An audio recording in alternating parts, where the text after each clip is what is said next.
नमस्कार दोस्तों, astro Ajay channel पे आप समस्त श्रोताओं, दर्शकों और ज्योतिष प्रेमी जिज्ञासु साधकों का हार्दिक स्वागत, वंदन और अभिनंदन करते हुए आज के टॉपिक का श्री गणेश करते हैं।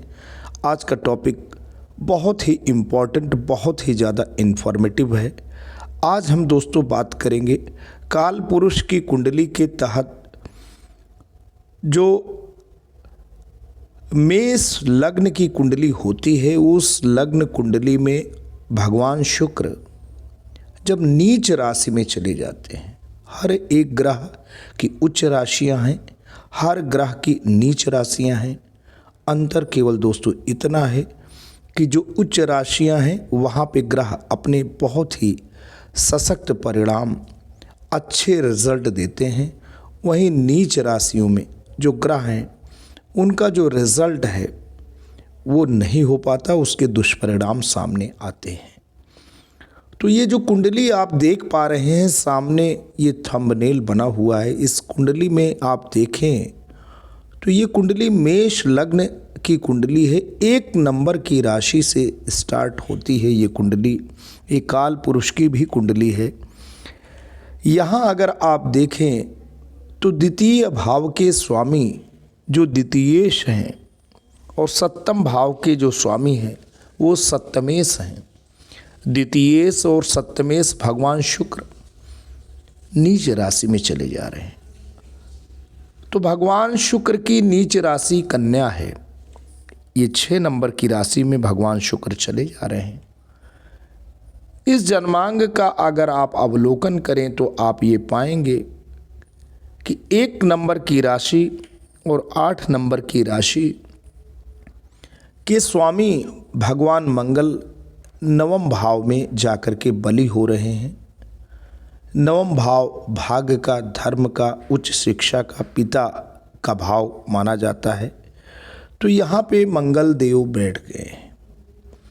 आज का ये टॉपिक जो आपके समक्ष प्रस्तुत करना है उसमें बताना है कि अगर मेष लग्न की कुंडली है तो उसमें द्वितीय भाव के स्वामी यानी द्वितीयेश और सप्तमेश मारक ग्रह होते हैं। तो यहाँ पे 2 और 7 जो राशि है उनके स्वामी भगवान शुक्र मार्केश हुए, और मार्केश अगर नीच राशि में जा रहे हैं तो पहले से ही ये मारक ग्रह हैं, और उसके बाद नीच राशि में अगर जा रहे हैं तो इनका जो परिणाम है वो और भी खराब होने के चांसेस हैं। लेकिन इस जन्म कुंडली में हम आपको बता दें कि एक अवधारणा नीच भंग का भी है। नीच भंग का तात्पर्य दोस्तों यही है कि जिस राशि में मार्केश जा रहे हैं, यहाँ पे 6 नंबर की राशि यानी कन्या राशि में मार्केश भगवान शुक्र जा रहे हैं।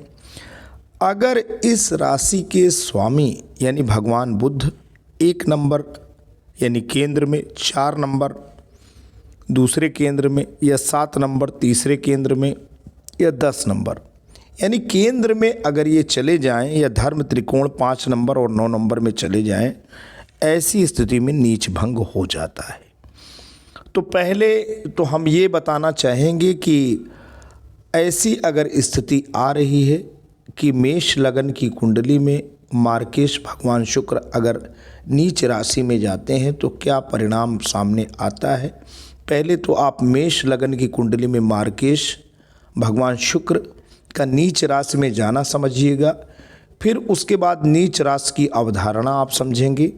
फिर जो भी बातें हैं कि किस तरीके से मार्केश का परिणाम आएगा और कैसे इनकी हम लोग शांति कर सकते हैं। थोड़ा वीडियो लंबा हो सकता है, लेकिन वीडियो में बड़ी ही इन्फॉर्मेटिव और बहुत ही इंटरेस्टिंग बातें हैं, तो आपको वीडियो पे बने रहना है। आपसे यही निवेदन है, वीडियो आपको स्किप दोस्तों नहीं करना है। तो आइए चलते हैं, हम पूरी की पूरी बातें आपको बताते हैं। शुरू में फ्रेमवर्क से आपको अवगत कराना ज़रूरी था, क्योंकि अगर हम स्ट्रक्चर नहीं बताएंगे तो हम अंदर की जो थीम है, जो महत्वपूर्ण बातें हैं, वो आप बिल्कुल स्किप कर जाएंगे, आपको समझ में नहीं आएगा। तो दोस्तों मेष लगन कुंडली में शुक्र 6ठे भाव कन्या राशि में विस्तृत फलादेश हम चर्चा करने जा रहे हैं। मेष लगन में भगवान शुक्र द्वितीय धनवाणी और सप्तमेश जीवन साथी दाम्पत्य बनते हैं। जब ऐसे शुक्र छठे भाव में जाकर कन्या राशि में पड़े हों, जहां वह नीच का भी माने जाते हैं, तब यह स्थिति मार्केश शुक्र को भी सक्रिय करती है, क्योंकि द्वितीय सप्तमेश दोनों मारक भाव के स्वामी होते हैं। इसे नीचे अस्पष्ट व्यवहारिक दोस्तों फलादेश से हम लोग समझ सकते हैं। शुक्र का नीच होने से सामान्य प्रभाव क्या होगा?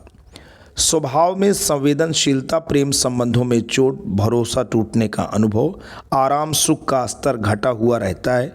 कपड़े, सौंदर्य, विलासिता, सुखों में कमी रहती है। रिश्तों में गलतफहमी या आलोचना से तनाव भी होता है। छठे भाव का प्रभाव कैसे पड़ेगा? छठा भाव रोग का है, ऋण का है, बाधा का है, शत्रुओं का भी है। तो छठा भाव दुश्मन, कर्ज, बीमारी और झगड़े का होता है। यहाँ भगवान शुक्र बैठकर इन क्षेत्रों में सक्रियता बढ़ाते हैं। स्वास्थ्य जातक का खराब रहता है। स्वास्थ्य में पेट, आंतें, गर्भाशय, त्वचा, ब्लड शुगर से संबंधित समस्याएं आ सकती हैं। मानसिक तनाव या वर्कलोड से स्वास्थ्य में गिरावट भी आ सकती है। छठे भाव का शुक्र अक्सर महिलाओं से जुड़े रोग बढ़ाता है। नारी जातक में भी, पुरुष जातक में भी महिला संबंधी कारणों से तनाव रहता है। कर्ज विवाद की स्थिति में भी बनती है। कर्ज लेने की स्थिति बन सकती है। सेवा क्षेत्र में उन्नति देते हैं, लेकिन प्रशासनिक या सरकारी बाधाएं रहेंगी। दुश्मनों द्वारा पीठ पीछे विरोध या आलोचना का सामना करना पड़ेगा। दाम्पत्य और प्रेम जीवन की बात करें, क्योंकि शुक्र सप्तमेश है और छठे में है। शादी में देरी, मतभेद, तकरार या गलतफहमी। जीवन साथी स्वास्थ्य समस्याग्रस्त हो सकता है। जीवन साथी आलोचनात्मक, काम प्रधान या व्यवहार में कठोर हो सकता है। पति पत्नी में तर्क वितर्क अधिक होता है। प्रेम संबंध टूटने का अनुभव या अविश्वास की समस्या बनी रहती। धन और वाणी की अगर हम बात करें तो द्वितीय शुक्र छठे में होने से धन का तेजी से खर्च होना, कर्ज लेकर खर्च करने की प्रवृत्ति, वाणी में मिठास की कमी या कटुता, पारिवारिक रिश्तों में भी तनाव बना रहता है। मार्केश फल या कठिनाइयाँ, जोखिम तब अधिक सक्रिय होती हैं जब भगवान शुक्र की महादशा या अंतर्दशा चलती है या शत्रु ग्रहों का गोचर छठे भाव को प्रभावित करे। तो मारक फल का अर्थ हमेशा मृत्यु नहीं होता है। कठिन समय, बीमारियां, वित्तीय दबाव, वैवाहिक संकट भी उसी में ही गिने जाते हैं। अब नीच ग्रह की अवधारणा आप समझिए। डेबिलिटेटेड प्लैनेट इनको बोलते हैं। डेबिलिटेटेड प्लैनेट की अवधारणा सरल और स्पष्ट भाषा में, ज्योतिष में नीच ग्रह वह ग्रह कहलाता है जो अपनी सबसे कमजोर स्थिति में हो। नीच ग्रह वह ग्रह कहलाता है जो अपनी सबसे कमजोर स्थिति में हो। प्रत्येक ग्रह की एक विशेष राशि होती है जहां वह अपनी शक्ति खो देता है और उसका स्वाभाविक प्रभाव कमजोर, अस्थिर या विपरीत रूप से काम करने लगता है। तो अब नीचता का मतलब आप समझिए। इसे नीचत्व, दुर्बलता या नीचस्थ ग्रह भी कहते हैं। नीच ग्रह कौन से होते हैं दोस्तों? सूर्य भगवान तुला राशि में जब जाते हैं, 7 नंबर की राशि, अंग्रेजी में लिब्रा बोलेंगे, 10 डिग्री पे नीच हो जाते हैं। और चंद्रमा वृश्चिक राशि में 3 डिग्री पे नीच हो जाते हैं।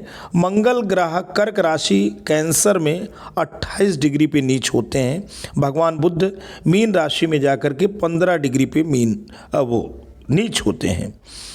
गुरु यानी बृहस्पति मकर राशि में जाने पे 5 डिग्री पे दोस्तों नीच हो जाते हैं। और शुक्र कन्या राशि में, जिसकी अभी हम बात कर रहे हैं, मेष लगन कुंडली में 27 डिग्री पे नीच होते हैं। शनि भगवान मेष राशि में 20 डिग्री पे नीच होते हैं। मेष लगन के लिए शुक्र द्वितीयेश और सप्तमेश होते हैं। ज्योतिष के नियम के अनुसार द्वितीयेश और सप्तमेश होने के कारण शुक्र भगवान मेष लग्न कुंडली के लिए एक मारक ग्रह बन जाते हैं। तो शुक्र भगवान मारक ग्रह बनते हैं दोस्तों। मारक होने के कारण इनकी दशा या अंतर्दशा में जीवन, स्वास्थ्य और आयु से संबंधित कष्ट या स्वास्थ्य में गंभीर गिरावट देखने को मिल सकती है। छठे भाव में कन्या राशि में शुक्र का फलादेश। छठा भाव रोग, ऋण, शत्रु, नौकरी, प्रतिस्पर्धा। यह भाव संघर्ष, चुनौतियों और दैनिक कार्यों को दर्शाता है।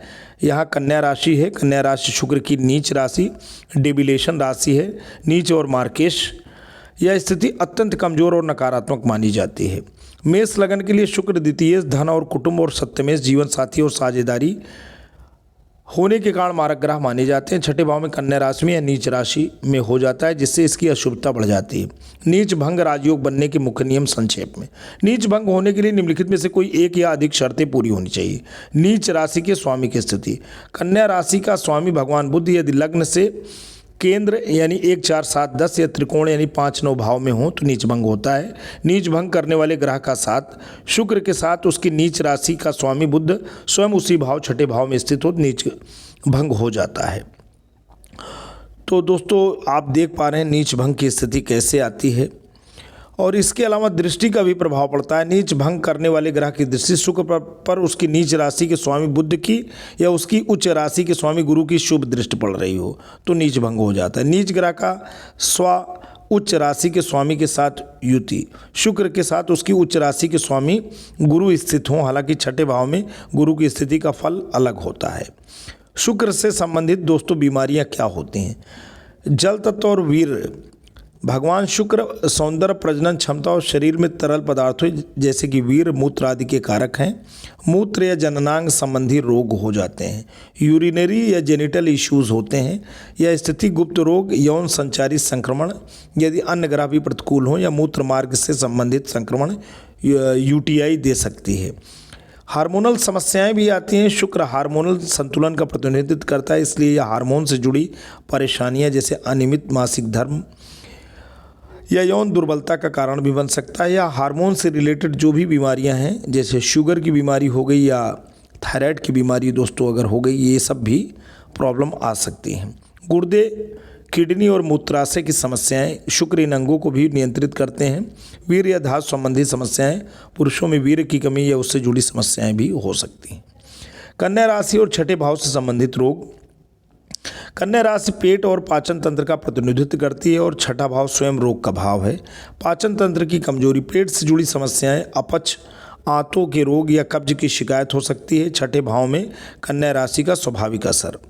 कमर या पेट के आसपास की परेशानियां, पेट के निचले हिस्से और कमर दर्द से बेचैनी हो सकती है। अन्य त्वचा संबंधी भी समस्याएं आ जाती हैं। त्वचा विकार यानी स्किन डिसऑर्डर्स, नीच या पीड़ित शुक्र अक्सर त्वचा पर चकत्ते, रैसेस, एक्जिमा या अन्य चर्म रोग भी दे सकता है। तो दोस्तों खाज खुजली की समस्याएं या इस तौर तरीके की जो समस्याएं हैं ये नीच के शुक्र की वजह से ही पैदा होती हैं। तो यहाँ पे दोस्तों ये जन्म कुंडली आपके सामने है, जैसे कि अभी हमने शुरू में ही कुछ विश्लेषण किया था। इस जन्म कुंडली में आप देखिए कन्या राशि के स्वामी भगवान बुध 4 नंबर की राशि यानी केंद्र में चले गए हैं, तो यहाँ पे जो नीच भंग है वो दोस्तों हो चुका है। तो आप देखेंगे 3 नंबर मिथुन राशि यानी पराक्रम भाव के स्वामी और 6 नंबर के स्वामी भगवान बुध केंद्र में चले गए हैं, तो नीच भंग यहाँ पे दोस्तों अपने आप हो रहा है। और ये जो स्थिति है काफ़ी हद तक इस जन्म कुंडली को संतुलित दोस्तों की हुई है। उपाय भी और प्रभावी हैं। शुक्र भगवान का बीज मंत्र ओम द्राम द्रीम द्रोम सा शुक्राय नमः रोज 11 बार जाप। शुक्रवार को सफ़ेद वस्त्र, मिश्री दूध का दान, गुलाबी या सफ़ेद रुमाल हमेशा साथ रखें। पत्नी या प्रेमिका का सम्मान और उन्हें खुश रखें। गाय को हर शुक्रवार रोटी गुड़ खिलाएं। यदि बुध कमज़ोर है तो बुध का उपाय भी जरूरी है, हरी मूंग का दान। तो दोस्तों आज के लिए इतना ही। आप जो भी ये बातें जान रहे थे, सीख रहे थे, समझ रहे थे, ज्योतिर्विद अजय प्रकाश दुबे के माध्यम से व्हाट्सएप नंबर 8423854664 कोई भी ज्योतिषी आपकी समस्या हो आप इसी व्हाट्सएप नंबर पे 51 रुपये महज शुल्क के साथ आप समाधान कर सकते हैं। आपको अपना नाम, जन्म स्थान, समय यानी जन्म समय प्रातः AM या PM का ध्यान और जन्म तिथि इतना आप लिख करके भेजें। आपके व्यक्तिगत व्हाट्सएप नंबर पर आपकी समस्या का समाधान कर दिया जाएगा। आज के लिए इतना ही। जल्द आपके समक्ष नई इन्फॉर्मेशन और वीडियो को लेकर पुनः हाजिर होंगे। तब तक के लिए जय हिंद, वंदे मातरम।